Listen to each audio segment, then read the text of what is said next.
Oops, I forgot to do the chat.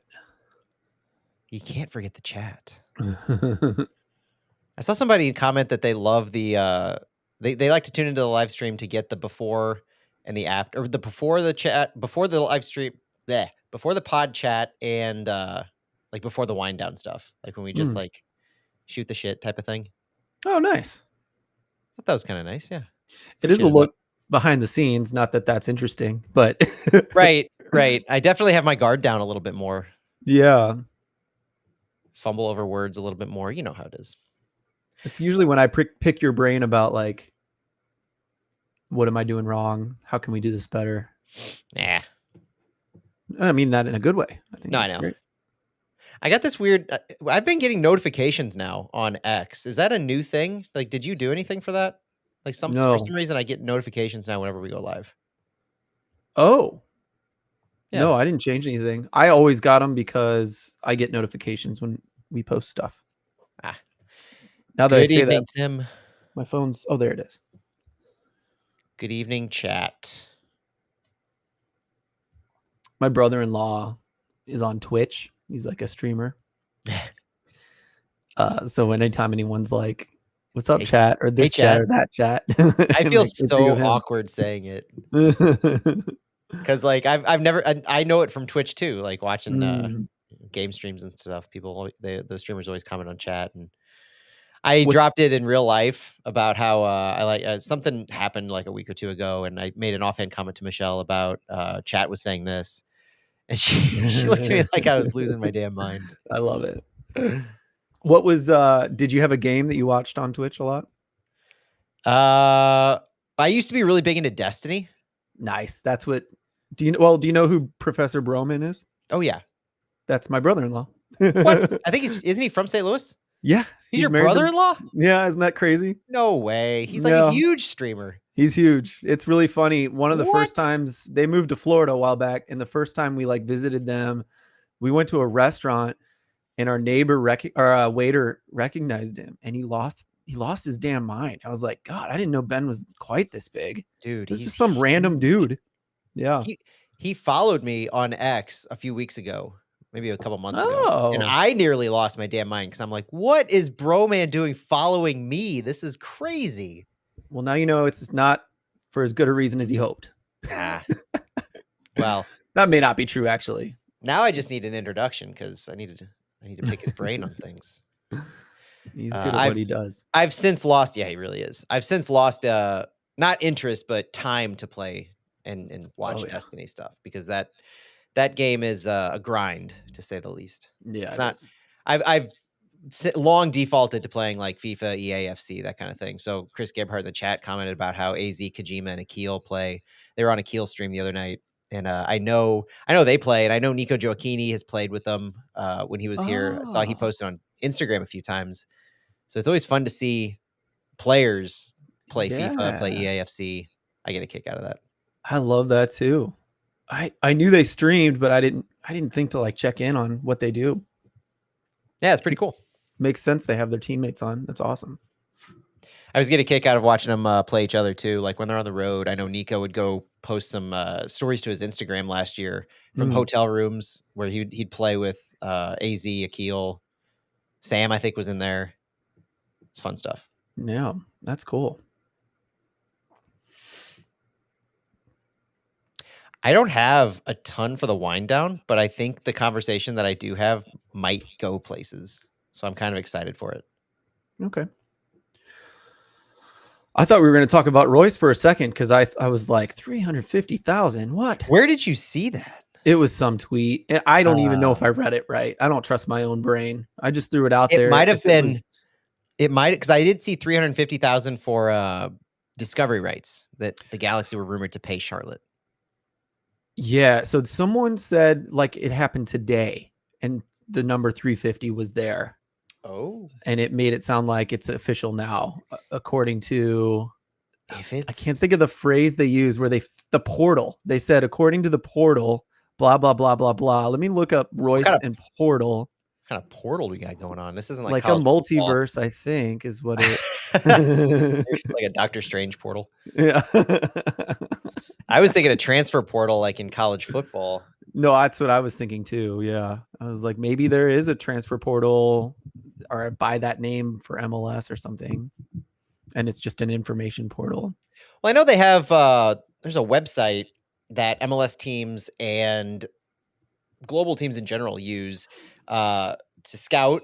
It's like, scouting network, but also, that's how not just Lutz's scouting network from his experiences, but that's how teams find players, is they use these websites. I don't know if they call it the portal, but um, it's almost like I picture it like FIFA in a way, or EAFC, where you're putting players on like your transfer list and stuff that they're available. But it's like this database, this repository that teams have access to. Yeah. So here I looked up Portal and Royce, and there's the first one that came up is some random dude named Rico. Portal confirms Marco Royce signing with LA Galaxy, reveals salary details, and there's an article link. But it's not the one I found, because the one I found had 350, unless he edited it, which is also possible. Like, might have realized he was wrong and fixed it. Oh, that could be. I think I broke my stuff. Do you want to just go ahead and get started? I don't know if I was going to say that too. I'll ping Santi to see if he's waiting, because God knows this has got to be getting boring. More talk about the portal. Let's really break it down. Yeah, Santi's dealing with his puppy. He can make a surprise appearance mid conversation. Yeah, let's just do that. It'd be fun for the pod. It wouldn't be the first time. I think I've even done that before. Yeah, I think we all have at some point. All right, cool. Well, I'll get us going. Okay. Welcome, everyone, to Flyover Footy on the Big 550 KTRS. We are sponsored by Noble Ice Vineyards. Thank you so much for joining us, everyone. We're here to talk about another game and another coach and lots of stats, lots of preparation for said game. And thank goodness, to join me to do that is Matt Baker. How's it going, Matt? Fantastic. Excited for another upcoming city match. Excited for the week that's been. There's a few things that we're going to talk about that I think are really exciting, with a lot of potential, and definitely a looming, not sense of dread, but sense of new coach bounce type of a thing that we could be dealing with, because it hasn't just been a turbulent time for St. Louis, but it's been a very turbulent time for our upcoming opponent, FC Dallas. So I'm definitely interested in breaking them down. Absolutely. Yeah. And we were trying to think about the last time there was a new coach bounce. And last time it didn't go well, if we're correct, right? Chicago Fire, perhaps. Yeah, we'll get into FC Dallas and how they have a new head coach, but I think the last time St. Louis City played a team with a new head coach, it was the Chicago Fire last May, when Ezra Hendrickson was let go, and they had Frank Klopas, I think, took over. So that didn't go well. We know the results against the Chicago Fire last year. Hoping for something better, and I think this game has a lot of the makings for that. We know City's hungry, and Dallas has obviously had a reason to fire their head coach, so it could match up well for us, and I'm excited to dig into it. Absolutely. Santiago has joined us just in time, sir. I was just saying hello to Matt, and now you're here, so we can say hello to you. How's it going? Doing great. Ready for Saturday. Two teams that come with winless streaks, obviously one with a new coach. So it will be a difficult game. Could be, yes. Joseph Iliff in the chat reminded me to introduce myself. I'm Phil Grooms. Thank you again for joining us all.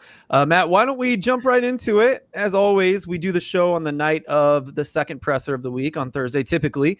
And lots to talk about today. Why don't you dig us right in here, Matt?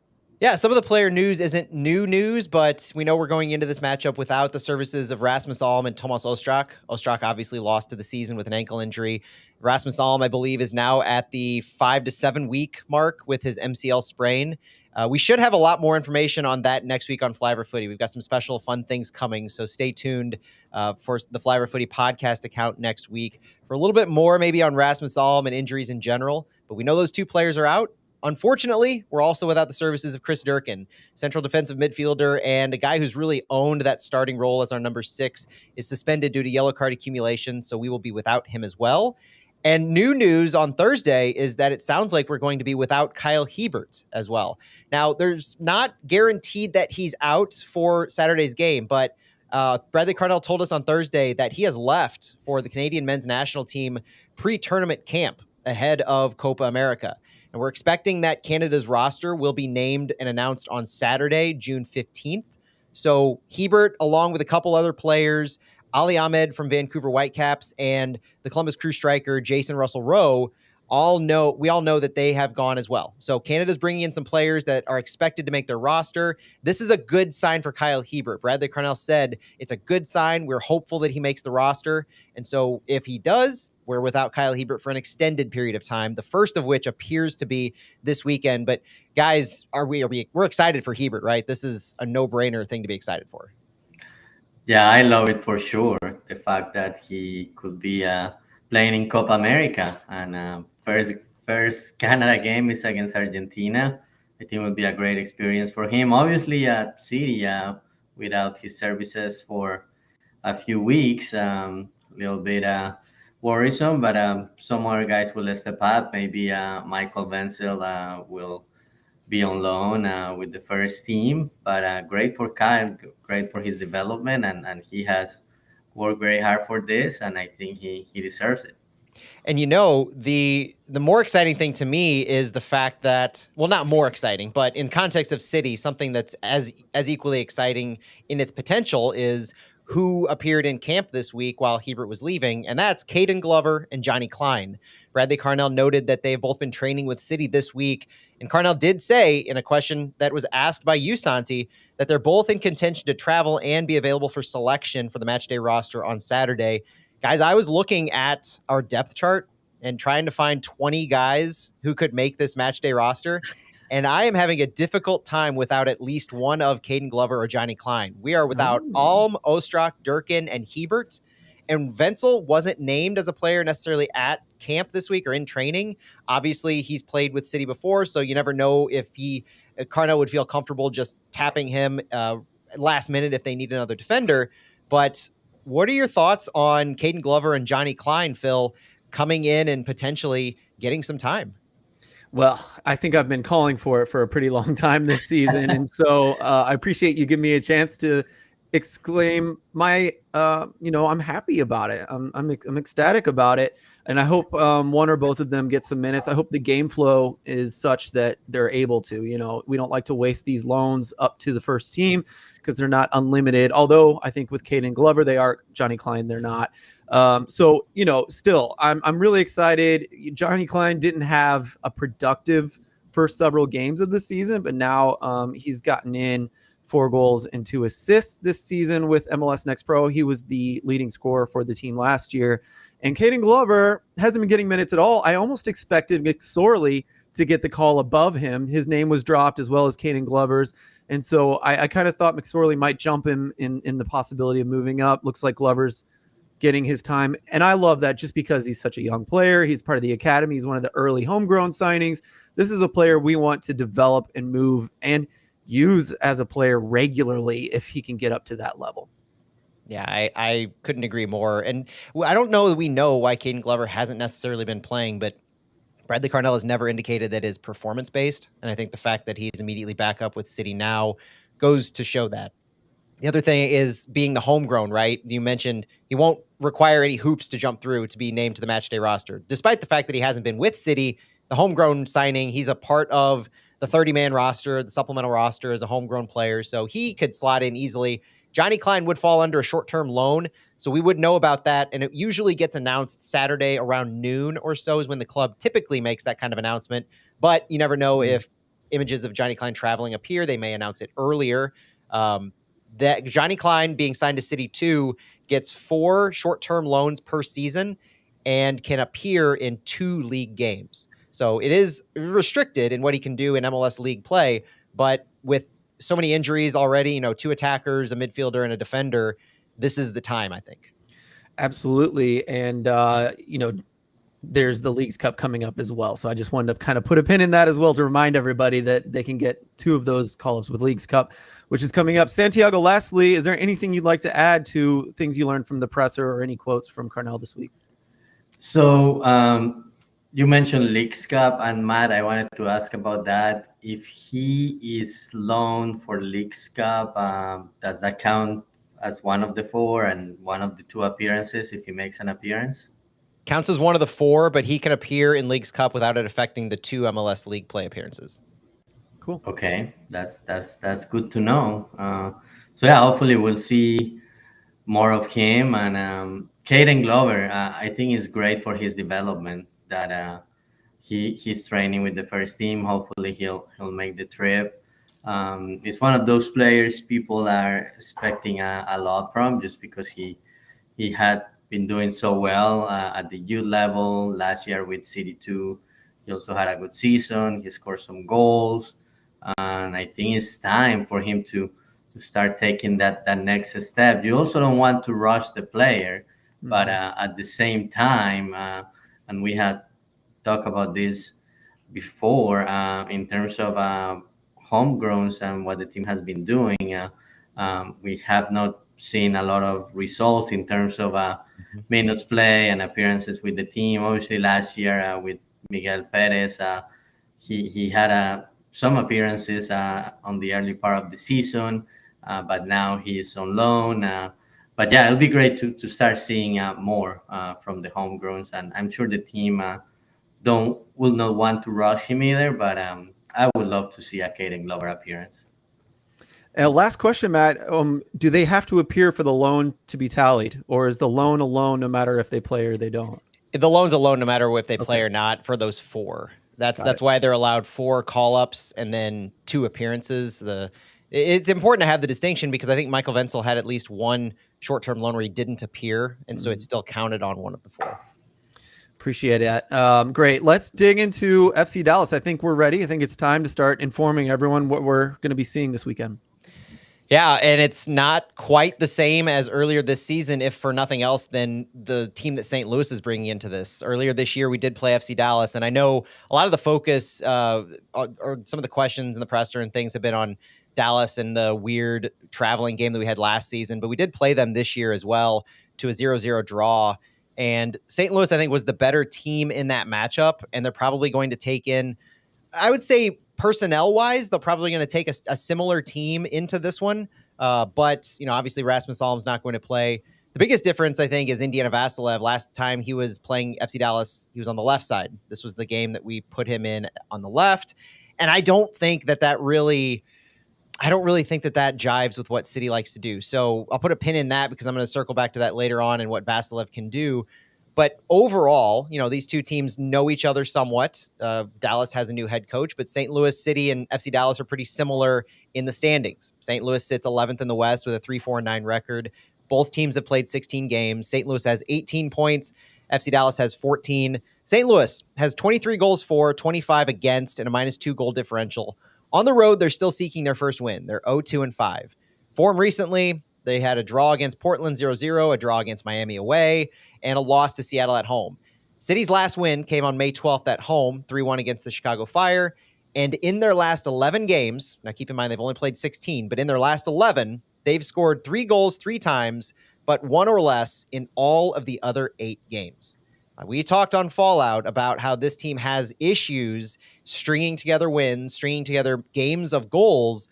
This is a problem. It's not just scoring goals, but you can have a game where you score goals. This team has been very poor in their follow-up games. And so now it's a reset of sorts where they've had that poor follow-up. Now they need to bounce back. They need to find their first win in their last 5 games. FC Dallas, while they do have the similar winless streak like Santi mentioned, they only have 14 points in 16 games on a 3-8-5 record. So they've lost a lot more games than City, obviously, and they've drawn fewer as well. At home, FC Dallas is 3-2-2. So they do have a pretty decent track record at home. Their last 3, 0-0 draw against Minnesota away, a 1-0 loss to to LAFC before that, and a 3-1 loss to the Galaxy before that. They're tied for the fewest goals scored in the entire conference, and even with City in goals allowed. They have been held scoreless only 3 times, but they also have only 3 clean sheets in 16 games. Their last home loss was on March 17th, 3-1 against Vancouver, and they've played 4 games at home since then with 2 wins and 2 draws. So if you're looking for a silver lining from FC Dallas, it's their home form in the past 4 games. It's been a while since they've lost at home, and add to that this new coach bounce. They seem like they're potentially primed for a kickstart to their season. But like I said, both teams are nursing 5-game winless streaks. City has 3 losses followed by 2 draws. FC Dallas has 2 draws, 2 losses, and a draw last week. Injuries are going to drive this one. That's one of my bigger stories. It's similar injuries to what FC Dallas had earlier in the season, where Giovanni Jesus is out, Jimmy Maurer is out, Paxton Pomykal, Erna Twamasi is out, Alan Velasco, that one of their young DP is out for the season. But like I said earlier, unlike FC Dallas, who had similar injury issues earlier in the year, St. Louis now has a personnel issue, both injuries and otherwise. Rasmus Alm, Tomas Ostrad, Chris Durkin, Kyle Hebert. This is depth being tested for St. Louis going on the road, not necessarily something you want to really do, but that's probably my biggest thing to focus on. We've got keynotes for both teams we're going to get to, and I'm interested in what you guys think the biggest thing is, whether it's the head coach change or FC Dallas lack of production. To me, it all starts with St. Louis and what St. Louis can do. And obviously we're focused on St. Louis more than anything else, but Caden Glover and Johnny Klein in camp, missing 2 critical attacking pieces, missing a midfielder, missing I would say utility defender, part-time left back, part-time backup center back. It's a big deal. It is. It absolutely is. And I hope I'm not spoiling later conversation here, Matt, but I do think with the new coach bounce, the new coach coming in, there were 2 things that struck me about Bradley Carnell's quotes this week. One being that he's throwing tactics out the window. We don't know what they're going to look like exactly. Now, Matt, I'm sure you're going to have some ideas of what they have looked like and what they might present in this game. But he said that, and he also said that, he's not terribly worried about, you mentioned the losing streaks, the not being able to score for Dallas. Carnell's not saying that he's worried. He's saying he's not worried about the lack of scoring and that it'll come. Santiago, I don't know if you had thoughts about those quotes or if you had other ideas of what we might be seeing from St. Louis. Yeah, I think Dallas, hard to know what they're gonna show on Saturday. New coach. When there's a new coach, always players trying to show their best, especially maybe players that haven't had a lot of time. Will try to show that they can add value and they deserve minutes. And and it's always just looking back at last year against Chicago. Obviously, they got 2 wins in 1 week against City. Hopefully, this time is different. But at least from the small sample we have with City, it wasn't good news when the opposing team had a new coach or an interim coach in this case. But yeah, I think City. Just thinking about that it is hard to know what Dallas will have. As Bradley Carnell said, that maybe the tactics and things that Dallas had shown during the season maybe are out of the window. City just need to focus on itself and try to get back to that form where they can finish chances. And that last game against Dallas was a game that City played a great game, created a lot of chances, but just couldn't finish them. But guys, this is one of those games against an opponent that it's right there on the table, just 4 points below you. And this is the last game before we get to the half of the season for City. Will be game 17. It's time. It's time to get points, and I would be okay with a draw, but definitely one of those games you can't lose. Another draw. When you look at the opportunity, last year, it just felt like the ball was bouncing our way, right? And this year, it's like every opportunity seems to not quite go as far as we want it to, or maybe what we've grown accustomed to from last season. So I find it really interesting, this change, and I'm excited to hear you talk about this changeover, Matt, for FC Dallas and what St. Louis plans. And it's a changeover when you start seeing quotes from Dan Hunt, the owner of FC Dallas, instead of a coach or a GM. I thought that was really interesting. I had to include it. It was in the press release, but I mean, that speaks volumes into the organizational ownership that they're taking in this problem. Now, put it in perspective, Nico Estevez was with Dallas for 2.5 years. He was in his third year. He had gone 35, 30, and 32, 35 wins, 30 losses, 32 draws. He had a plus 12 goal differential in 97 games. So overall, he had been a pretty good performing head coach, or at least average to above average for MLS terms. But this year, pretty abysmal. We talked about how they've been at the bottom of the table. They've been there for the entire year. It's been consistent in their inability to rise to the level I think that their expectations had set for them. Bringing on Peter Musa this year as a designated player, splashing some serious cash, near double-digit transfer fee for him in the millions. So this team they've been hurt by injuries. Alan Velasco was devastating to have lost for the season when he went out, but they just haven't been performing. And so this was time for a change. Like Dan Hunt, their owner, said, we needed a change of environment, a change of mentality, new energy.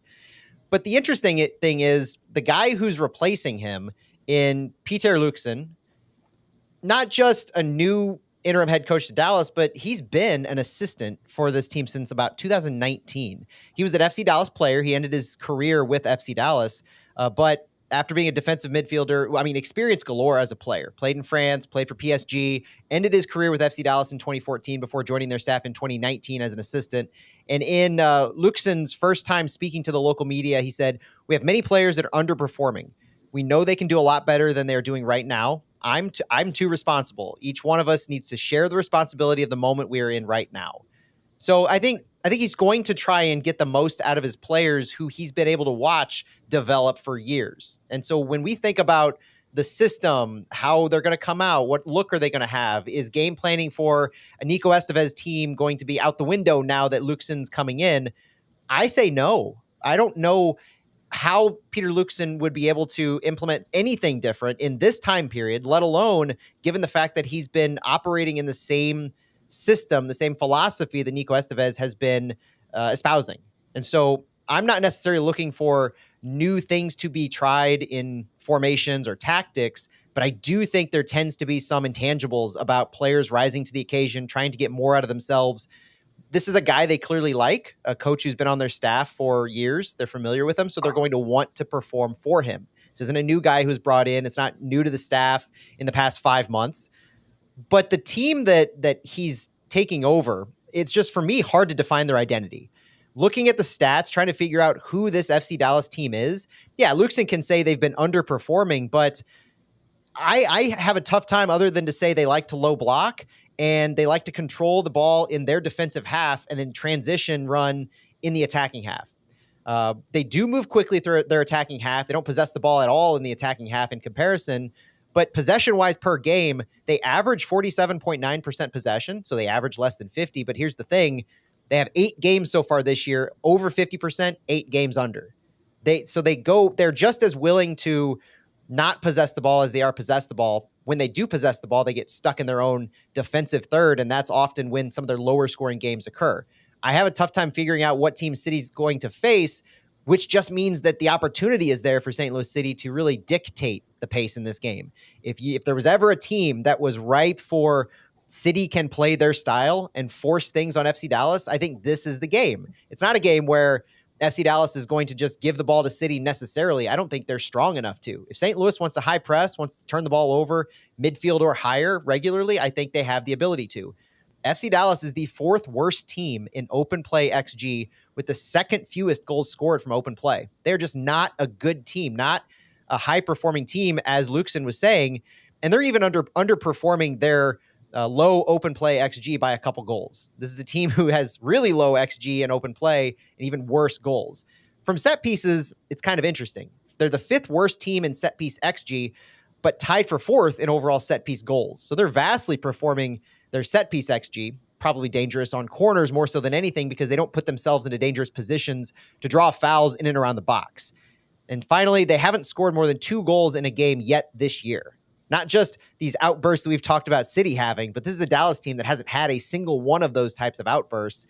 Obviously, they're going to be looking for one, but I just don't see, other than trying to play up for your new interim head coach, how this FC Dallas team is really going to provide a massive danger compared to what City has seen recently in teams like Portland and Miami. Santiago, what do you think about the roster versus the system that they're doing, the coaching style, or the way that they're coached to play in a game? Sometimes I'm looking at the roster and the injuries. It's a bit of an aging roster, so I'm kind of wondering if a lot of this has to do with the team that the coach was given, but I don't know what you think about all that. Yeah, obviously they have been hit with injuries, but they still have a talented roster, and it's just that to me, they spend so much money um, on getting Peter Musa, but they haven't been able to get the talent around him to get production. And yeah, he has scored some goals, but hasn't been enough. As Matt was saying, only 18 goals, and they haven't been able to get the production from Peter Musa. But I don't know. Just thinking about the 3 times City has played them, had been games that have been extended all the way to the 75th minute or later without a goal. Even when they beat City at Dallas in that game that was split in two halves, played in different dates. They won in a couple of transitions late in the game, doing basically what they like to do, that low block and quick transitions. And then at City Park, both times, well, the last time was that scoreless draw, and City dominated. I was looking at the possession, it was 60% or over 60%. 66%. I lost track of the number here. 66% possession, and just looking at passes, City had more than 600 passes, something I don't think we had seen before. So yeah, something's gotta give. Hopefully, City can't hit them early. I don't know if Dallas will just sit and wait and give City the ball, because they have to get a result too. Like for them, this is one of those that is also now getting into that territory, must-win game, and just with with the new interim coach, they will want to get a good start, but City's on the same boat. Needs to get a result, so we'll see. We'll see if one of these two teams comes out of that winless streak, or they keep the winless streak and split the points.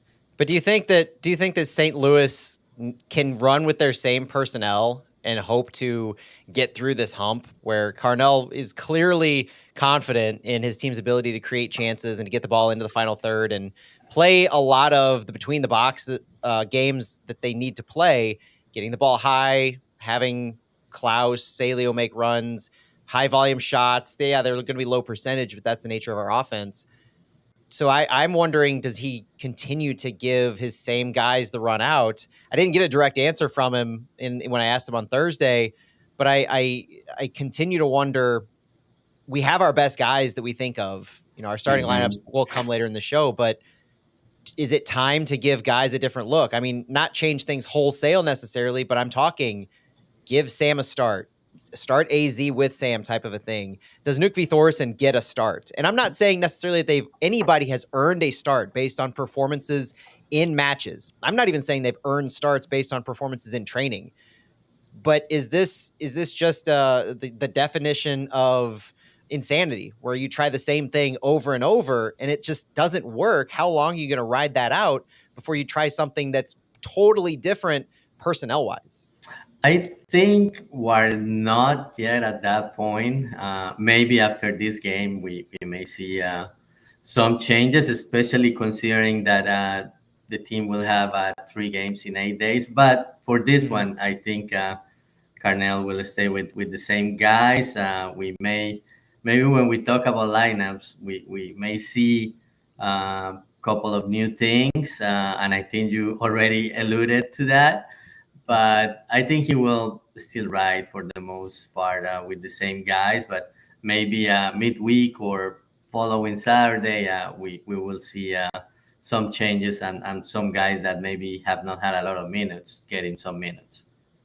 You're listening to Flyover Footy on the Big 550 KTRS. Thank you for joining us today, everyone. As we transition here, I'm looking at what St. Louis can do, and I guess my only comment, if I can say a quick comment on what will St. Louis do, it does feel like this is one of those teams that bunkered against us, and if they do that again, it feels like we're trying to build something when we play these teams. We haven't had to for a little bit. Miami had their style, and it played to our typical style, right?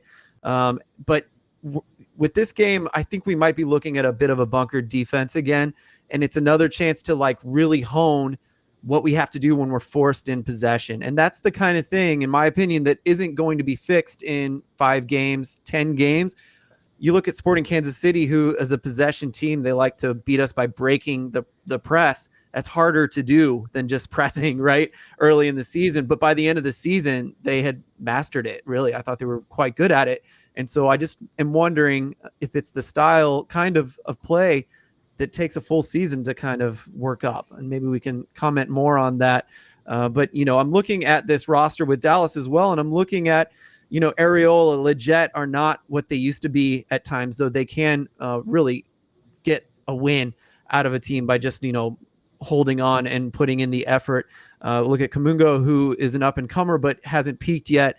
We're looking at missing their playmakers. It's nice to have Musa up top. It's nice to have Ferreira up top. But we don't have someone playmaking for them. And it really explains when Matt was kind of breaking down the style that we saw and previously, and you as well, Santiago, gosh, if you don't have a playmaker, then that's what it looks like, in my opinion. I don't know how many options this coach has coming in to change the style, but Matt, I know you have some ideas here. I'd like to hear some of them. Well, I think the ideas on what St. Louis needs to do is really contingent upon what Dallas is going to show. And so when you mentioned a low block and St. Louis unable to break a low block, things like that, or struggling at least, I think we've seen signs of St. Louis performing better this year against that type of formation. We're about to see the most extreme version of that, because FC Dallas comes out typically in a 3-4-3, but on the defensive side, they drop fully into a 5-4-1. And so while on the offensive side, Dallas uses their wing backs, and the wing backs can own those wings and get high, and they use dual 10s with probably Jesus Ferreira, Paul Arriola up top.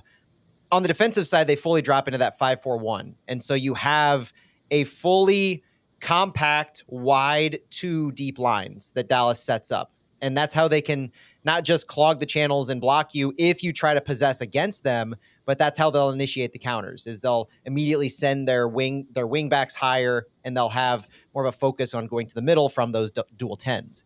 I think Dallas doesn't create centrally. They don't play a long ball. They play a lot of short passes. Most of their passes into the final third comes from their own attacking half. So like I mentioned, they'll possess in their half defensively.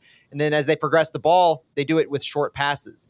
Dallas is 5th in the league in completed short passes, but 7th from last in medium passes and 5th from last in long passes. This is a team that is not going to send the ball long like City does all the time. They're going to beat you with the short passes, in being methodical in their defensive half, and then boom, move the ball quickly when they get into their attacking zone. But Peter Musa's average position this year has been a problem for them. Like I mentioned, their 10s are designed to be underneath Peter Musa at the 9 rather. But often Paul Arriola, or one of those 10s, ends up higher than Peter Musa. And so he's looking more like a false 9 than anything else. And that's probably breaking a lot of what they're trying to do in targeting Musa. It's a more extreme version of what we're seeing with Klaus, because Klaus still at least leads the line and definitely defensively leads in that press. And he tries to remain high, at least as high as the other attackers. We've seen the most problematic matches occur, I think, for City when guys like Indiana Vassilev have a vastly higher average position than Klaus. That's been Dallas's MO this entire season. If you look back at any of the average position on the passing network charts for Dallas, Peter Musa is way too deep. And I think St. Louis can exploit that in what they're doing in order to create some of these counter opportunities. And I look to how they're going to do that. And I think St. Louis can draw FC Dallas in if they're tight and compact and they force their Paul Arriola and Jesus Ferreira into wider spaces. If they can clog this channel with Jabulu Blom, I'm looking at him as the guy who's taking everything away centrally, and Edu Leuven from Ferreira and Arriola. because if they force them wide, then it ruins what their wingbacks try to do to get up. And so you look at how St. Louis can prevent defensively. I think they have that not on lockdown. I'm not taking it for granted, but I'm saying they're set up potentially to really provide FC Dallas a harsh look on FC Dallas's offensive side. The question ultimately is going to be, how can St. Louis find the quality chances that they need to after turning the ball over in the high press areas, after turning the ball over in the midfield. And I think the press is probably going to be the biggest X factor to me. What do you think, Santiago?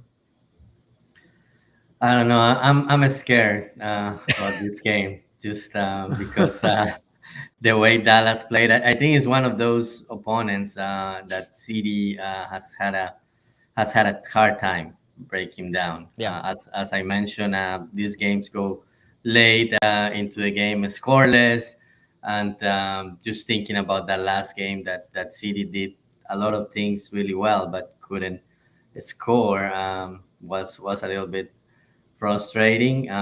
So hopefully City can break that trend and score early and open up a space. If you score early, Dallas being the home team, they're gonna start chasing the game, and then City will be able to open up some space and hopefully break that trend of what was it, Matt? 8 games out of the last 11, one or less goals scored. Yeah.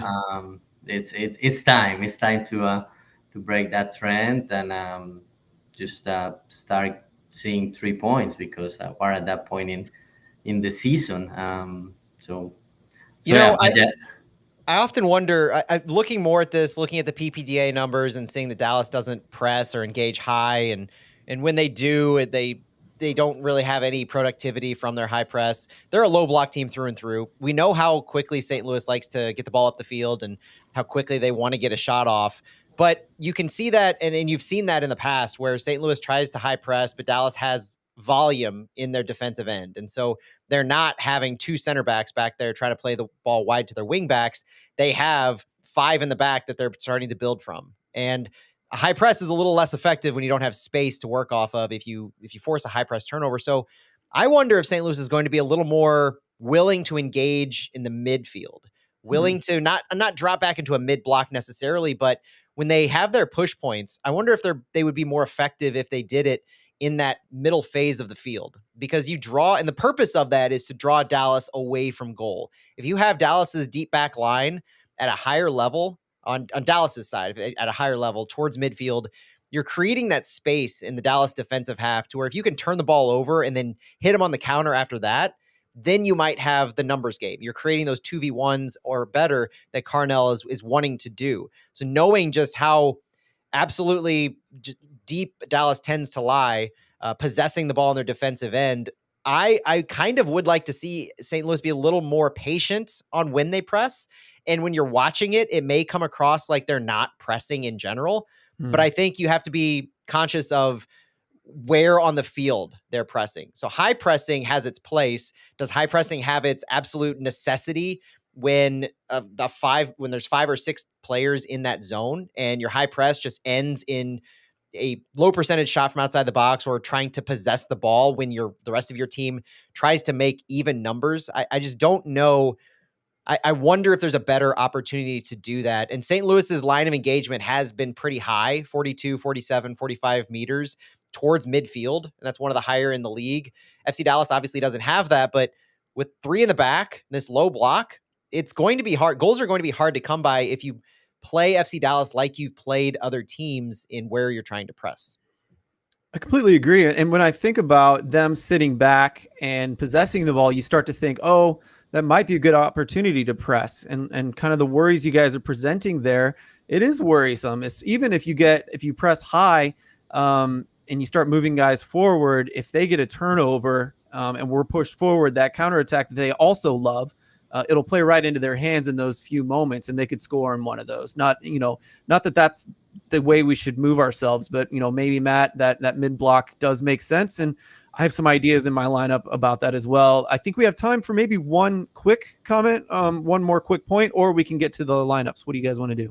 I'll add real quick if you don't mind. So winning the ball, I said, in high presses is going to be tricky. I do think that I look for interceptions and breaking up those short passes as the biggest keys to how St. Louis can initiate turnovers, no matter where it is on the field. I mentioned that FC Dallas was one of the top teams in completed short passes, and that's how they move the ball up the field.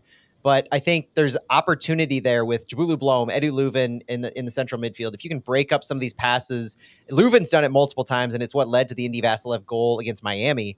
If you can break up one of these short passes and you catch FC Dallas moving on the front foot, and as soon as if you can time it right to where you see that interception is going to occur off the ball, you can make your run to start as he's turning the ball over.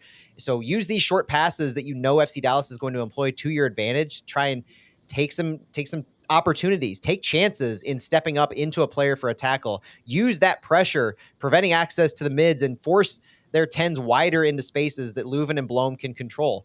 It's gonna mess up their wingbacks moving forward, like I said, and it's going to offer an opportunity to take these short passes and turn them into counterattacks. Very interesting. All right, guys, I think it's that time. I think we should list off our lineups, and then we'll get to our predictions on the score. Matt, why don't you give us that baseline? I like to call it now. Yeah, I have I don't know if I'm going to call it a 4-2-3-1 or a 4-4-2, but it's similar to what we've been rolling out. So my talk about, I wonder if Bradley Carnell is going to do something vastly different. I don't think so. I was just throwing that out there. Roman Berkey in net is obvious. Anthony Markanek left back. Joachim Nilsson, Tim Parker center backs. Thomas Totland right back. Jabulu Blom's back in at the number 6 alongside Edu Leuven at the 8. The attack, Celio Pompeu and Indiana Vassilev remain in the game. I think those are stalwarts. I've got Klaus and I've got Sam. And I don't know if I want to see them side by side. I don't know if I want to see Klaus underneath. But I do the more I think about what Klaus has been doing off the ball, and especially in trying to create. So his pressing, his defensive work, great. His problem is that he's trying to create and play 2 other players as the number 9. What we really need to do is have Klaus act more as the 10 or the second striker, not as the line holding forward. Get Sam higher, but also have Sam come back a little bit to play the ball from Klaus. The 2 need to play the ball to each other, whether it's Klaus to Indy up to Sam or not. But if I think the quality in player is there, they need to engage each other a lot more. I completely agree. I have a lot to say on that, but Santiago, you should give your lineup first. But see, Matt, you had something different. Sam starting. Yeah. So I have the same lineup. I hope we don't have the same score prediction, and I have it as a 4-2-3-1 with Klaus underneath. We did not rehearse that either, by the way. No, well, it's about to get crazier because that is exactly the lineup I wanted, with one wrinkle. I disagree with just a little tiny bit. I want to call it a 4-4-2. I want it to be a 4-4-2 because I do want to cause chaos. I want Klaus and Sam to just mix up those back 3 that turn into a back 5 at times. I think we need Celio to get guys moving around and throwing people off. I think that backside is going to come into play from time to time once men are drawn to our left. But I am with you guys about, Sam and Klaus working together. But I do, we look at what has been happening with Celio and Klaus, and they've just gotten really close, and you can tell that they work together a lot. And gosh, we know that it's been weird with Sam this season, but really what we need is that interaction between Sam and Klaus. In this one especially, because I do see Sam driving the line forward, and I want to keep him up there. I don't necessarily want him to drop in, like you said, Matt, because Klaus can do whatever the heck he wants. But I would say once the ball is in the final third, if Sam's not in the middle, I want to see Klaus in the middle, and vice versa. These kinds of things moving in and out, and working together, looking at where they are in the field. I feel like Klaus is really guilty of not always driving all the way into goal. And maybe he's the expert, right? Maybe I'm dead wrong on that, but it's just sometimes it feels like he should be there if Sam's out wide or something like that. So, and Sam, don't shoot it every single time if you're not going to score. And he hasn't for the last couple of games. So just some random thoughts from someone who doesn't necessarily know. I love that we all had the same exact lineup. That's hilarious. If you're listening to us on the Big 550 KTRS, we've got some interesting thoughts on Sam and some of the other players for City that we're going to be talking about in our wind down that may play into why there's an extra benefit to starting Sam. So check out our podcast whenever you get a chance. Good stuff, everyone. That's it from us today. Again, we're Flyover Footy on the Big 550 KTRS. We're presented by Noble Ice Vineyards. for the last time, thanks so much for joining us. Enjoy the game, everyone. Bye-bye. That's it. No score prediction. Oh, sorry. I'm glad I skipped it. I think the time is up. My timer's not as good as usual. Okay. So Yeah. I do think we did the 41 or so minutes. So we can come back into the wind down with our score prediction, and that way, we'll see if anybody listened to us on the radio and like, I didn't hear a score prediction. Right. Podcast. That'd be great. I'd actually enjoy that. Okay. All right, I'll be right back.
Mike wants us to say a swear word, Santi.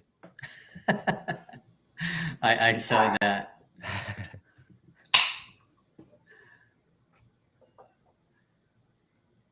I don't know what swear words they allow on the radio and what they don't anymore. Right. I think we said something at some point this year. I know we said one, whether it was ass or damn or something like that, but and nobody got onto us at the time. Right. We've been pretty good about that. Yeah. I've actually been quite impressed with our restraint at times. Yes. Especially on Fallout. I know Fallout doesn't air on the radio, but we've kept that one pretty PG. Yeah. Which has been difficult at times. I know.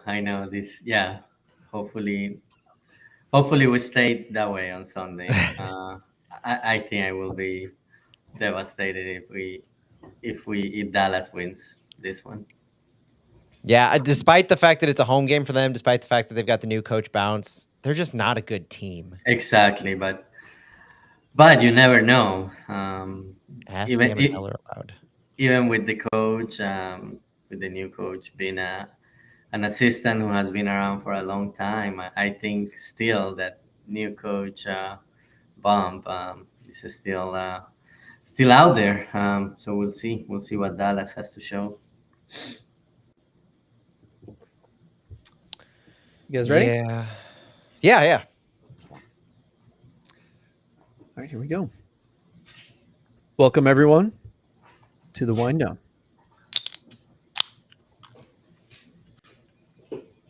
What do we have today, Matt? I've got a Joseph Brow summer brew. I had a nice trip to Trader Joe's, which was it's usually a good trip, but I go to the Brentwood one, so it's in between parking and leaving that devastatingly awful parking lot. Yeah. Over at the Brentwood Promenade. Their beer is good though. Trader Joe's brews some pretty good local brew. I've been drinking Moscow Mules a lot, and I bought another beautiful mid-century glass. You can't tell how good it is on this, but it's like an icicle design. If you're listening on the pods, check out our YouTube for a stream to see what Phil's talking about. It's a nice glass. Yeah, right. Oh my gosh. This is becoming an NPR show, isn't it? My mistake there. Santi, what do you have there? Just Michelob Ultra. Nothing fancy tonight. Oh, you're a company man. I like it. Oh no. That's right. Yeah, I saw a Messi commercial with Ultra, and I was like, oh, there's that additional money he got to play for Miami. All right, Matt, what do you have for us here on the wind down? Normally, I have a million things I want to talk about. Tonight, I feel like it's a bit light, right? This was spawned on social media. Credit to Daniel Gavura, who legitimately in our live stream chat just asked about this. Hilarious. He had a tweet, and Manuel Veth made a comment on his tweet that Manuel Veth from Transfermarkt, our friend from Transfermarkt, teased on Twitter that before anyone else is signed, someone will leave first. And this was I forget, Daniel, what your exact tweet was, but it was something along the lines of, who will we sign next, or will we sign another player next? And he responded, someone will leave first. So I thought it would be a fun conversation to take that and run with it. We all agree that we need somebody else, not just because of how we got to this point in the season and what we're seeing from our offense, but we now are without the services of two of our most key offensive players. And so we have Cedric Toyhert coming in as what we still consider a replacement for Nico Gioacchini, who left last offseason. Now we're down two other of our attackers. We're having to pull in Caden Glover and Johnny Klein. And I wasn't joking, guys, when I said earlier that I think I was having trouble filling out a 20-man roster without one or both of them. So if you'll indulge me for a second, I'm going to go through a potential full game day roster for Saturday before we get into that conversation of who might leave, why, and what our overall thoughts are on guys like Sam, AZ, Dewar, all those kind of guys. So yeah. Hey, and after you're done with that, I also want to make a comment that I didn't have a chance to make. It's related to game day lineups. Perfect. Okay. So we know our starting 11. Starting 11 I listed out that we all agreed on, as funny enough, of Berkey, Marcanic, Nilsson, Parker, Totland, Leuven, Blom, Pompeu, Vasilev, Klaus, and Sam. Okay, those are 11. I'm gonna count some other guys: Nicholas Dewar, Josh Yarrow, Ben Lunt. Lunt has to play or has to be in the lineup, so that's 3 players: Dewar, Yarrow, Lunt, Jake Nerwinski, Akil Watts, AZ Jackson, Nuke V. Thorson, Jose Kojima. That's all I can think of. That's 19, right? That's 19 total. Okay. And I haven't named Johnny Klein or Caden Glover, but that's our lineup. Like, if we have both of those, I'm not really seeing a way in which we don't at least have one, if not both. I'm honestly not seeing a way in which we can't have both. Like, unless Michael Wenzel comes up, but the numbers just don't add up to one or at least one of them. I might be forgetting somebody, but Durkin, Hebert, Alm, and Ostrak being gone is pretty crippling in who we have available, because Selmer Pedro's on loan, Miguel Perez is on loan, Tyson Pierce is on a season-long loan to City 2.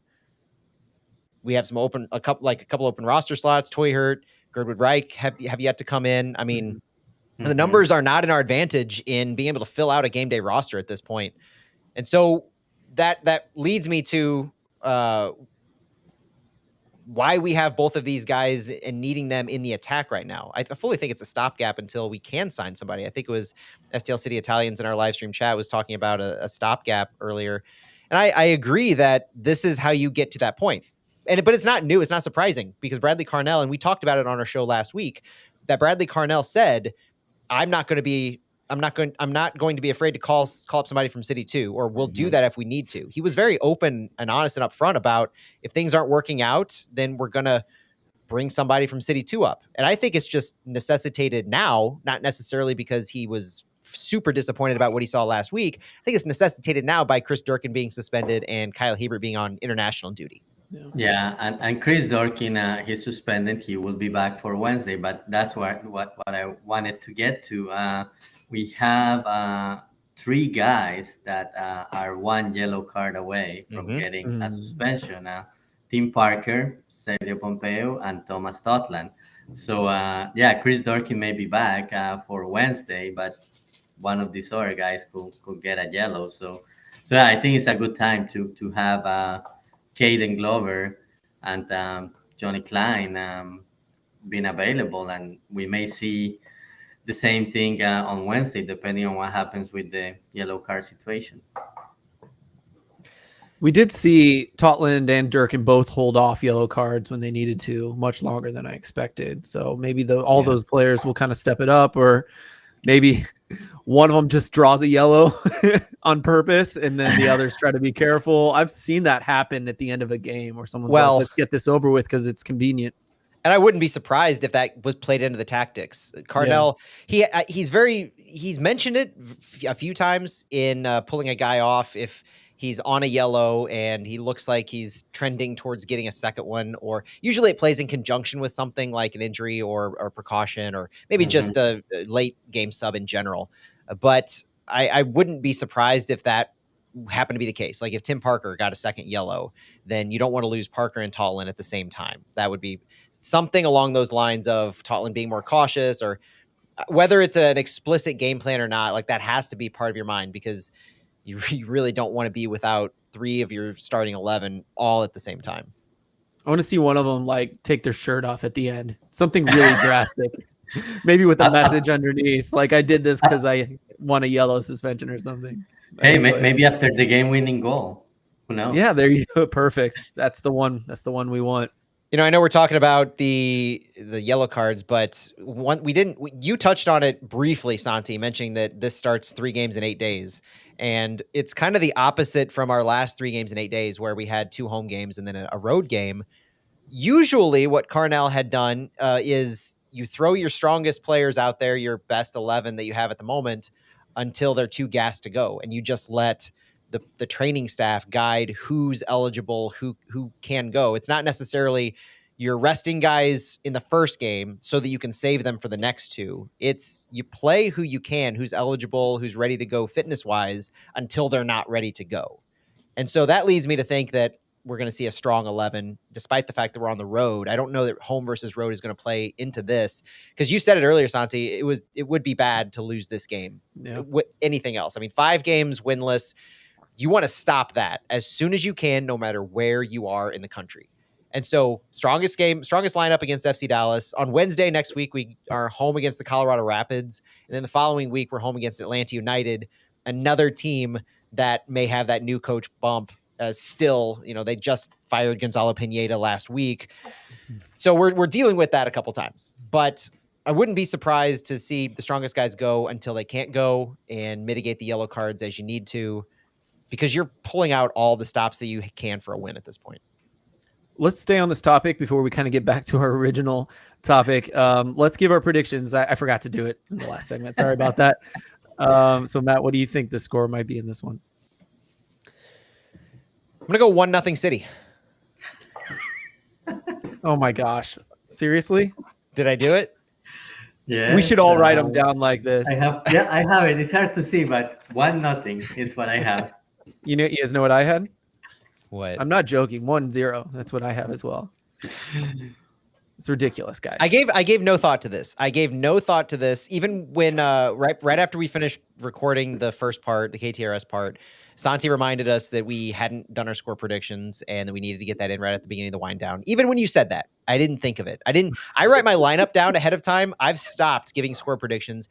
I've been letting the conversation drive that for me, because I like to let it, like, I don't know, digest everything. And after we finish talking about a bunch of tactical stuff and getting opinions from you guys, let that drive it. And so the combination of everything, Dallas's crumbling offense, the low blocks we talked about, the inability to their low XG and their even lower goals scored in comparison, all of that leads me to think that this is a game that our defense and Roman Berkey can handle and should handle, just like they did in the first game. But at the same time, I can't get over the fact of how difficult this team is going to be to score against. So I don't know. That was a gut reaction. I'm sorry, guys. No, ditto. You said everything exactly I had on my mind. So, I mean, I could see St. Louis like just being the better team and scoring a bunch. But yeah, that low block is like, it's pretty hard to predict that based on historically, right? Yeah, and I put in our show notes that we've faced low blocks before. We've even faced Dallas's low block. And one of the reasons that we struggle against Dallas, I would say more so, if not necessarily more so, but we struggle against Dallas to the extreme of a low block. There are teams that throw low blocks at us, and it's tough to work around. It's tough to create space. They're more than willing to let us possess. Don't necessarily think Dallas is going to have success in forcing us to possess it, but their difference in their low block is their 5 in the back. The 5-4-1 that they drop back into is the most extreme example of a low block that we can possibly face in MLS. And that is their bread and butter in what they have defensively. So that in and of itself, the more we have the ball, the more frustrating it's going to be, because anytime you have the ball and you have to switch it around the field, in short passes, mid passes, to try and work and find space. They're just going to bunker down that much tighter. And that 5-4-1 is going to be so pronounced when you watch it on the broadcast when we have the ball and attempt to possess in our attacking third. It's nice we have Leuven back. Has Leuven played this season against a team that is bunkered against us where, he could actually kind of help break it down with the new-ish style that we've been trying to implement against these teams? I mean, against a possession-based team like Miami, but they don't have really a low block. They've got a mid block. Yeah, I wasn't sure if we played someone really early before Leuven got hurt. That was Real Salt Lake. They don't have a low block. Mm-hmm. Austin, no. Austin didn't have Driussi, so they were struggling offensively too at the time. Yeah. But well, not really. Nothing to this extreme. At least we have Leuven, I guess, is maybe that will change things this time. In our live stream chat, the note that set pieces and free kicks are really going to be a big factor in this. I couldn't agree more. When you have issues creating space in the final third, the thing that St. Louis has been pretty successful at is drawing fouls in dangerous areas. So not just looking for those corners, but this might be one reason why AZ gets a lot of time. He's really good at drawing fouls. Like I know the fan base, like there's a portion of the fan base that says he's soft and he goes down. He draws fouls in dangerous areas. Does he make poor choices in running up against 1v2s or keeping the ball too long? Yeah, he still does that. But he draws fouls in dangerous areas, just like Nico Gioacchini did regularly. That may be what you need to do to have a difference maker in this kind of game, where if open play isn't presenting you with opportunities, if somehow Dallas does force us to possess, then we work the ball in and we get set pieces from Leuven. It didn't take Leuven long to return to the starting lineup before he was as his almost deadly self on set pieces again. This is a guy I trust 9 times out of 10 to say, I want you to work towards getting a set piece in a dangerous area so Leuven can have the ball. We can take our predictions further, combined that perhaps Parker gets that 87th minute free kick or corner goal, takes off his shirt, gets the yellow, and gets the suspension over with on Wednesday. What do you guys think? Did we see Parker work on his finishing this week in training? I know we saw Klaus and Indy working on it, but did we see Parker practice his sitters? Yeah, and him dribbling through traffic in the final third. Oh my gosh. That's a thing, right? His end line runs. Yeah. Love it. Tim Parker has taken our frustration with the number 10 position that City has, and he said, guys, I'm doing it myself. I love it. Well, we didn't see him finishing, but set piece. He could be on a set piece. There you He's go. due for that. He is due. I mean, he's been close several times, and it's been on his head several times. So it feels like he's zooming in. I mean, narrowing in. Leuven to Parker is the OG game plan for City. Kind of is. Let's get back to the original conversation, though. I'm glad we talked about all that because honestly, this is rumor, right? This is just like fun fallout, talking about everything, rumor mill. But it is a fun conversation to kind of think about. If someone were to leave, who would leave and why? There's so many options here, right? So many options, and some of them are obvious, some of them not. I'd say the most obvious ones that I've got 4 obvious ones, and I put them in our notes. The ones that are previously rumored to have interest, Sam Adeniran, AZ Jackson. Both of them have rumored to be having suitors across the pond, and we know that could be a good opportunity depending on where they land. It obviously worked well for Nico Gioacchini. There is the rumored to not have a place here, and I feel we may have started that rumor, but based on fact, Selmer Pedro. Pedro's under contract with us for a little while. He takes up an international slot. He's on loan to FC Zlin, I think, still. But he hasn't had time. He hasn't been getting minutes consistently with them. He's had injuries, which have been unfortunate, but he struggled to break through for them. And we've struggled at left back to fill that spot. But, guys, we already have Anthony Marcanic. We have Nicholas Dewar, and we have Kyle Hebert. I want better at left back. I need to see Nicholas Dewar to know if that better is there, if he's an option, but I don't see it in Selmer Pedro. So what do we do with Selmer Pedro? His loan expires at the end of June. I think we'll hear pretty soon on what his future with City will be, whether it is a loan extension for some reason. I don't know why they would extend the loan based on what he's produced for them. More likely to me is that Selmer Pedro is our first contract buyout. MLS, until the rule changes are adopted later this year, which we assume they will be, every MLS team is allowed one contract buyout per season. You typically see the news made when a team buys out a DP that's not working out. Xherdan Shaqiri is rumored to be a buyout option for the Chicago Fire if they can't sell him this summer. And so teams may get another buyout as the new rules are adopted later this year, but we haven't done that. Pedro's on a little over $300,000 a year salary, international slot. There's value to buying him out because I do think we're going to need another international slot here very, very soon, if not immediately for Jake Girdwood-Reich, although Ostrak going down provides a little cover for that. Somebody can use his international slot because he's on season-ending injury. With Pedro, I just don't see how we can bring him back or why we would at this point. And so the contract buyout for me is the option for him. STL City Italian has a personal vendetta against Dewar. It's not the first time he's mentioned Dewar leaving in this chat today. Well, he's a hot topic lately, and I think we've stoked the flames a little bit on our show with cause.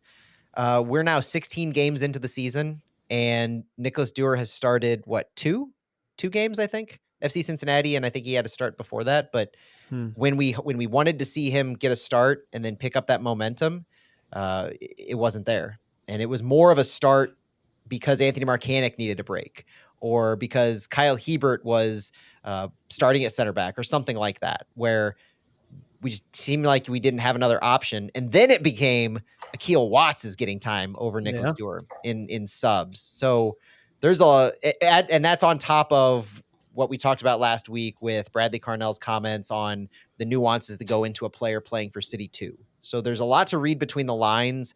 We don't know for sure that Nicholas Dewar said, I don't want to play for City 2, or I can't play, or his agent or Players Association contract, what all went into it. All we know is what we have to see is that Nicholas Dewar is not seeing time on the field. He seems to be behind all of Marcanic, Hebert, and Akil Watts at left back depth chart, and he's not playing for City 2.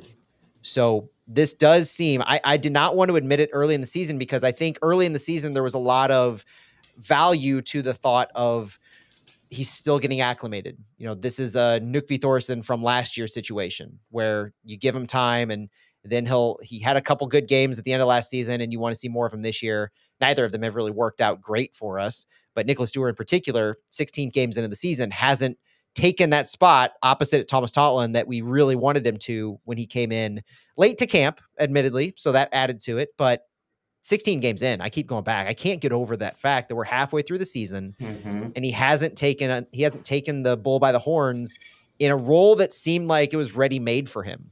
Lutz said last year at one point that Anthony Marcanic was he was signed to be depth, and he came over for cheap from Colorado. Anthony Marcanic's done a great job to own the position, but Nicholas Dewar has equally done as disappointing of a job to not take that role and add to it, to enhance it, to take the next level in what that position can and should be to be effective. So if all of that is true and we're barking up the right tree, then what is the option for him? And it's hard not to see that the option is the Selmer Pedro route. You send him out on loan. The Isaac Jensen route, you send him out on loan, and you see what can be made of a player that goes out on loan to get meaningful minutes later on this season in the fall. He shows up to a team, he gets a good preseason in with them, and then maybe he hits the ground running, whether it's in Denmark or elsewhere, and maybe we can recall him. Maybe he takes that next step, and he's not like Isaac Jensen in the buy or the purchase clause. I just don't know another option that makes sense for keeping him around. So I'm having a hard time with this, just in the sense that if he's loaned and he goes back to Denmark or another league in Europe, then when he comes back next year, will it be the same? He needs to get acclimated. Maybe proper preseason will do well for him. But is something like USL out of the question? You think if he goes out on loan, he will be overseas? No, and that's probably just experience from Pedro and Jensen being the other internationals, the only internationals that we've sent on loan. Not to say that he has to go back there by any means. Yeah. Isak Jensen is the guy that I immediately point to, saying, I don't know if there was an issue acclimating or he just needed to find time, and it just happened to be Viborg in Denmark. But I just want him to get minutes, and I don't know. I don't have a good idea of where that should be, but I want him to get minutes in a system that will benefit him for us. It's all about how he can benefit St. Louis City to me and grow himself as a player, sure, but I'm a St. Louis City fan. I want to see the best for our team. And if he can go out on loan, whether it's USL or otherwise, as long as it's a system, as long as he plays that provides value to St. Louis, do it. It's interesting. No, go ahead, Santi. Yeah, and the other thing is, so Nicolas Dewar goes out on loan, and let's say City exercise the contra buyout on Pedro. Do you ride the rest of the season with what you have, Marcanic, and then Kyle Heaver and Akil Watts, or do you bring someone else? Oh, I definitely think you still need someone else to have the most brought out of that position. It's no different to me right now than last year in the summer transfer window, where you had Johnny Nelson, you had Kyle Hebert as your left backs. Kyle Hebert had taken the left back role at that time, and we brought in Anthony Marcanic, and Anthony Marcanic basically split time with Kyle Hebert, and admittedly wasn't the option for long-term starting. So I'm not sure that relying on it. I don't know that I've seen enough from Anthony Marcanic this year. I've seen good things. I've seen at times real quality and at times defensive lapses that have really shaken my confidence in him on as a two-way player on the left side, and what this system uses their fullbacks as, to say that I'm confident in him as our best option going forward. I would love to bring in another player, especially if we're able to move Dewar and free up that slot, maybe free up that international roster slot, or bring in someone from MLS, USL even as an option if it makes sense. Funny you say that. I have this narrative in my head, as I often like to do on accident, typically, of, looking at Dewar and looking at how Marcanic was like ready to go immediately. I mean, obviously not on the level of Totland, but Marcanic came from MLS. He's used to the travel. He's used to American soccer. And obviously Dewar, I feel like this problem, and same with Pedro and same with Jensen, it just feels to me like this American experience is just so otherworld for them. And first thought is, do we want to send Dewar out on loan to Denmark? To me, that would be a letter goodbye. You know what I mean? It would be, let's send him somewhere comfortable where he can get minutes. And we don't think he'll come back if we send him away, especially if there's a buyout option. Yeah, it just feels like that's like the thing. Would we want to send him to the USL? Well, if we want him to be acclimated, I feel like the USL makes sense. But what is a dude from, Scandinavia going to do in USL if he's not having a good time in MLS? I mean, that to me is a different kind of letter goodbye, where you're just like making a guy feel like you're throwing him in the trash or you don't care about his feelings. And so I do feel like both those options neither one is good to me. And I do think, I know we have two good examples of fullbacks being sent away, plus Jensen. I think Dewar will come good eventually. I think his pedigree is there, unless I'm just totally reading into his price tag, which we know was elevated for what he is and when he was bought. But I will, I'll just finish with, I think Dewar's going to come good. I think we're going to keep him, and I think he's going to start playing next year. That whole Thoresen comp, I think is like, I think it's probably what's going to happen, me personally. But at the same time, even if we don't get another left back, Heber comes back, Watts can play there. We start Marcanic practically every game. We'd be fine for the rest of the season. We could get through it. And I feel like it would be a little more secure than even last year before we got Dewar. And so I'm not too worried if Dewar was to leave, but I don't think it's going to happen. Lastly, I posted the other day, I know he didn't do well in Austin, but Aiden Stanley is one of the top playmakers in the USL. He's from St. Louis. He's acclimated to the country. He would be so proud to play in St. Louis. I know this for a fact. And, at left back position, he's got one of the most key passes in the USL. That is unusual in any league. So that's just interesting. It's intriguing. He's played center back, so we know he's defensively stout. We know he's pushing really high for Indy 11 because he's getting all these key passes and things like that. So just one to look at, maybe Lutz can listen to this podcast and take a better look at him. You know what I'm saying? Listen to your old buddy Phil here, who knows nothing, right? But as a homer, I would love to see it. Well, I do think that the amount that he's making, I don't want to overblow that. He's like the 12th, 13th highest paid player on the team.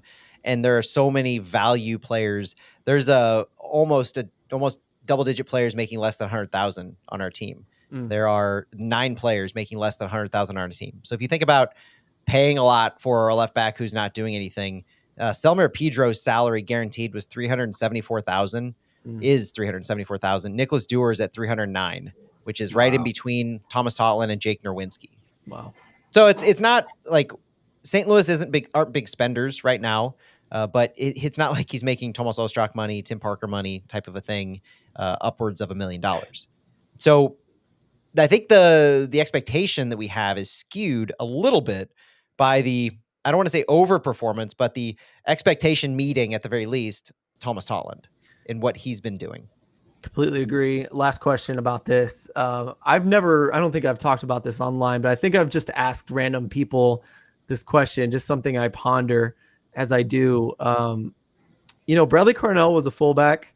Do you guys think like he's got fullback, like he expects a lot from his fullbacks, and if they can't cut it, he's a little bit more harsh about it. And, he doesn't want someone who he knows isn't going to cut it. And maybe knowing they're not going to cut it is because he played the position and he knows better than anyone would know. And so maybe he's right. And this is like, good. We know sooner than later. Yeah. Or maybe he's just pickier, almost like, a coach can be harder on his son than he is on the rest of the team. I think about that kind of thing a lot. I don't know. It's just stuff I think about. What do you guys think? Or maybe don't comment on a ridiculous thought like that. No, I was going to see if Santi had a passionate thought, but my thought is I think Bradley Carnell would value his own position, and because you have that experience, you're going to view it differently than other positions. Yeah. As a coach, obviously you have your staff to advise you, and you know what you know about soccer holistically. You're not going to be a head coach if you don't know how to coach and get the most out of each position in your system. But there is naturally going to be a soft spot for positions that you played, and so I don't doubt that there's that aspect to it, but I will admit to not knowing exactly the type of fullback that Bradley Carnell was, whether it was this modern two-way fullback or whether it was hang deep and act as a third center back type of a fullback. But I do think that there is a track record enough to understand what Bradley Carnell is trying to look for in a fullback. And it is truly as a modern two-way fullback. You need to be able to defend in space just as well as you can push the ball up the field if you're needing to create, send crosses in, and provide an offensive threat, adding numbers into the attacking third. And a comment that he made after Nicholas Dewar's appearance, I think it was against FC Cincinnati, it sticks with me. And it was the games that he's played so far this year, he's been pretty strong defensively, I feel. He hasn't been noteworthy or standout-ish in any massive way, but he hasn't allowed a whole lot to occur on his side of the field. He's been good defensively. Who's and this? Sorry. Nicholas Dewar. Yeah. And Bradley Carnell's comment after some of these games are, we're working with him in the attack. We're working with him to understand, where positioning, the system, what's needed from him in that regard. So it wasn't overwhelming praise for his defensive work. It was acknowledgement of it, but then we need to have him. And that rubbed some fans a little bit, not wrong, but interesting, because it came across like Carnell had condemnation for his performance. But I think it was constructive in the sense that you acknowledge the one way he's playing defensively, strong performances, but you're not seeing what you need to in the attack. And I take that as the example of Dewar was brought in here to be a two-way player. The expectation immediately was that he was strong in the attack with the ball, just like he was defensively. And if he didn't show that right off the bat, then Carnell's going to go to somebody if all things are equal, training, your intensity, your passion, what you're showing off the field, off of the game day, off of game day, then he's going to go with who's been performing better as a two-way player. And I see Anthony Marcanic as that player right now.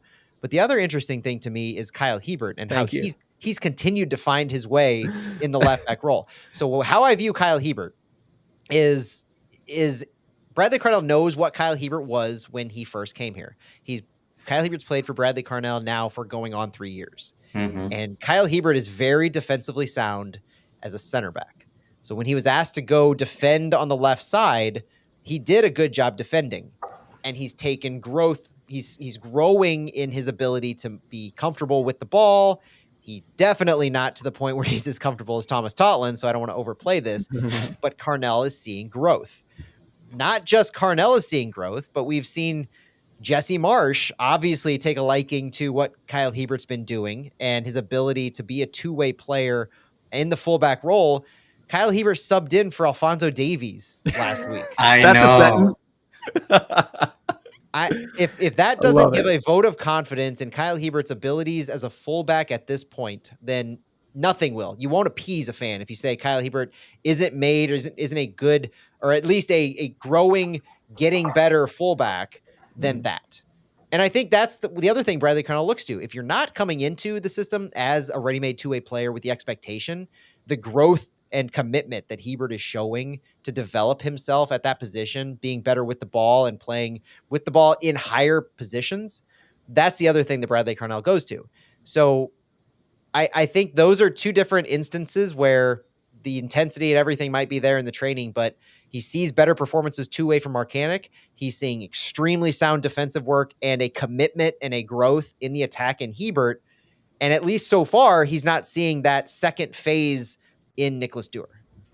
And that second phase is so important for what City does. And yeah, it's great to see a guy like Kyle Hebert that he has grown so much in the position. Like when he started playing left back last year, he was more just on the defensive phase and he will not venture on the offensive phase much. But this year I have seen that he has grown and now he's more comfortable on the offensive phase, and we see it on his position. When we look at the passing network, we had seen him like way up there, and we not only on the passing network, but you see during the game that he's more comfortable with the ball, and I like how he has developed, and now with Canada, hopefully he gets a chance to be in the Copa America roster, even if it is as a backup to Alphonso Davies. I think it will be a great development for him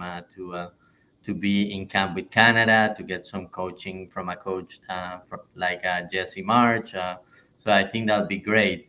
And back to Nicholas Dewar, it's just Nicholas Dewar and Bradley Carnell. Yeah, I think Bradley Carnell, just knowing that he played the position, I think he will be a little bit more harsh with the players that play in that position. Even if he wasn't a two-way fullback, I think it's one of those things. That's the position I know, the position I played, and I will be more harsh with the player that is playing there and more strict. To bring it full circle here, we talked about Hebert, we talked about Dewar, and we talked about who would be one of the first to leave. And I think my big point that I would like to make tonight that I've been testing in DMs, and I don't think I've gotten too much opposition, is I know, I right? see take incoming. I've kind of implied it, but when you want to sell someone to another team, you don't pick the guys like Sam Adeniran, who did great last year, but isn't, featuring a lot and doing well right now, right this second. Same with AZ. He's fallen off since his really good rumors at the end of last season. You want to go with someone who's got a lot of buzz, right? And I would argue that Kyle Hebert has the highest value on our team right now as far as buzz, as far as value as far as, he's a Canadian national team player now. He might go to Copa America. You just said it. The phrase Kyle Hebert subs on for Alphonso Davies itself demands at least another $200,000 in a sale. Come on, everyone. So I know, like, the first, I've gotten it several times. The first thing everyone says is, we can't get rid of Hebert. He's vital. We can't get rid of Hebert. He's doing so well. Can't get rid of Hebert. He just went to the Canadian national team. No, I'm sorry.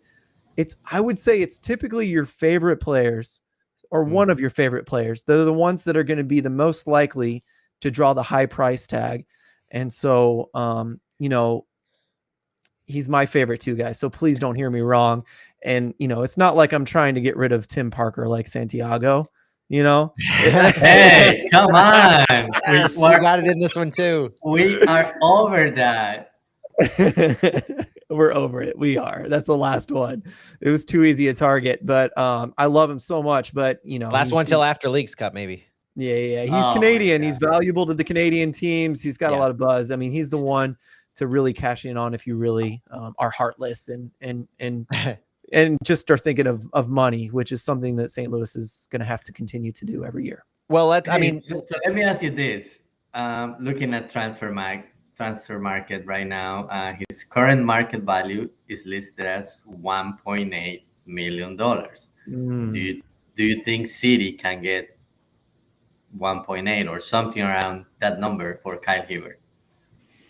That's a lot. I don't know what the top TAM inter league transfer would be, but I bet it's not that. You mean within MLS? Yes. No, it's not that, but sorry. Like Paul Arriola went for $2 million in GAM just a couple of years ago, and that's Paul Arriola. So maybe $1 million though in GAM. I mean, it's possible. Now, it's definitely possible, but picking up on your, I think, overall point, Phil, is that we're focusing on guys who either are underperforming or rumored in those ways. Like, we've heard a rumor, we think they're underperforming, but your notion of the top guys leaving is one we haven't really explored heavily. I threw out a few weeks ago, and I will own bringing this up again. I threw out Indiana Vasilev. I'm not saying that he's the guy we need to talk about, but I'm saying think of guys who are performing well. Klaus isn't performing well at the moment. Sam's not playing at the moment. AZ's not playing at the moment. When I think of guys who are performing well, who have an upside to be sold, I don't think of Joakim Nilsson because he has the injury risk. And the age. I don't think of Tim Parker because of the age.